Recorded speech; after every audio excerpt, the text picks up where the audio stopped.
La place de cette initiative, oui, c'est au niveau d'une composante, d'un des 4 composantes du programme que cette initiative s'inscrit.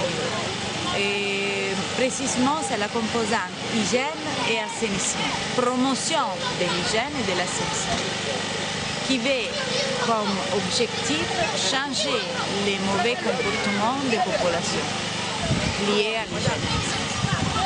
Donc, nous intervenons soit au niveau des villages, soit au niveau des écoles, avec une action d'éducation et une action de promotion et marketing.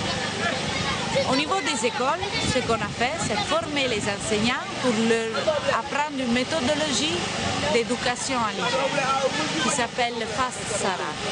En même temps, on a essayé de promouvoir les changements de comportement à travers un peu des actions de marketing, comme les théâtres, les tournois de football et, par exemple, dans ce contexte, les jeux concours.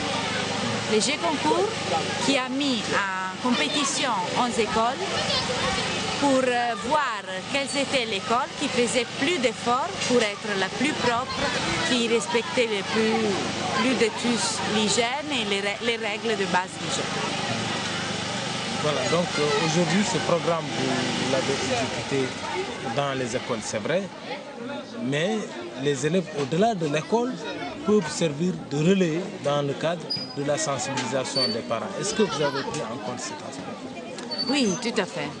Cela veut dire que les cibles de cette action de promotion et changement de comportement sont 2 personnes en particulier, les femmes et les élèves. Cela veut dire que ce ne sont pas seulement les femmes et les élèves qui doivent changer de comportement.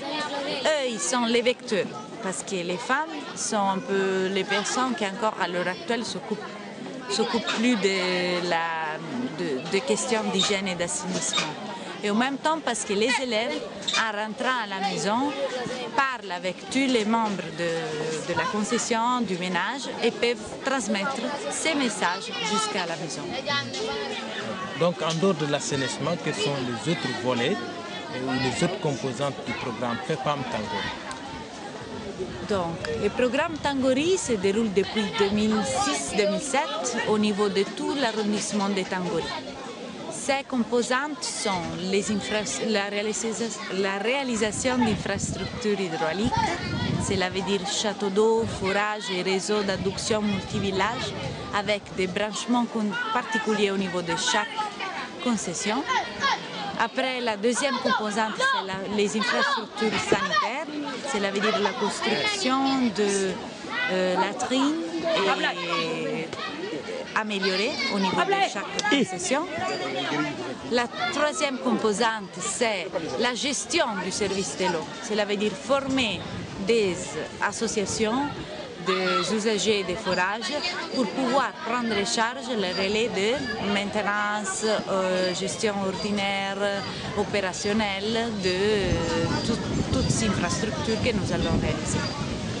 Et qu'est-ce que vous avez fait comme activité déjà dans le cadre du programme d'éducation à l'hygiène et à l'assainissement? Dans le cadre de l'éducation, nous avons formé les opérateurs de cette composante qui sont 25 femmes relais et 11 enseignants. Donc nous avons formé les femmes relais et les enseignants d'abord aux stratégies de communication. Ensuite, nous les avons formés à la méthodologie d'éducation d'enseignement face d'éducation à l'hygiène face à. Et après cette étape de formation, nous avons, pour ce qui concerne les femmes relais, nous avons fait une partie de stimulation de la demande. Cela veut dire que les femmes relais allaient dans chaque ménage pour récolter des éventuelles demandes, pour promouvoir et récolter les demandes pour avoir une latrine. En même temps, les femmes relais ont démarré leur activité de formation, d'éducation à travers des causeries et des visites à domicile qui utilisaient des images simples et claires, qui faisaient voir les spectateurs, on peut dire, quels étaient les bons comportements, les mauvais comportements, pourquoi les apprendre. Donc, à part ça, ils ont aussi démarré un concours même au niveau des villages, toujours dans le même esprit, dans le même sens de promouvoir ce changement. En même temps, on a fait pour les enseignants la même chose, mais au niveau des écoles.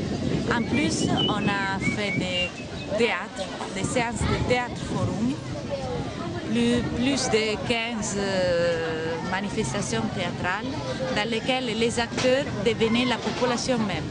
Cela veut dire qu'on faisait des sketchs qui parlaient d'hygiène, qui parlaient d'assainissement, et dans un moment, les acteurs demandaient aux populations, demandaient aux élèves de devenir les acteurs mêmes. Donc cela veut dire qu'on faisait comprendre les réels changements de comportement qu'il fallait suivre.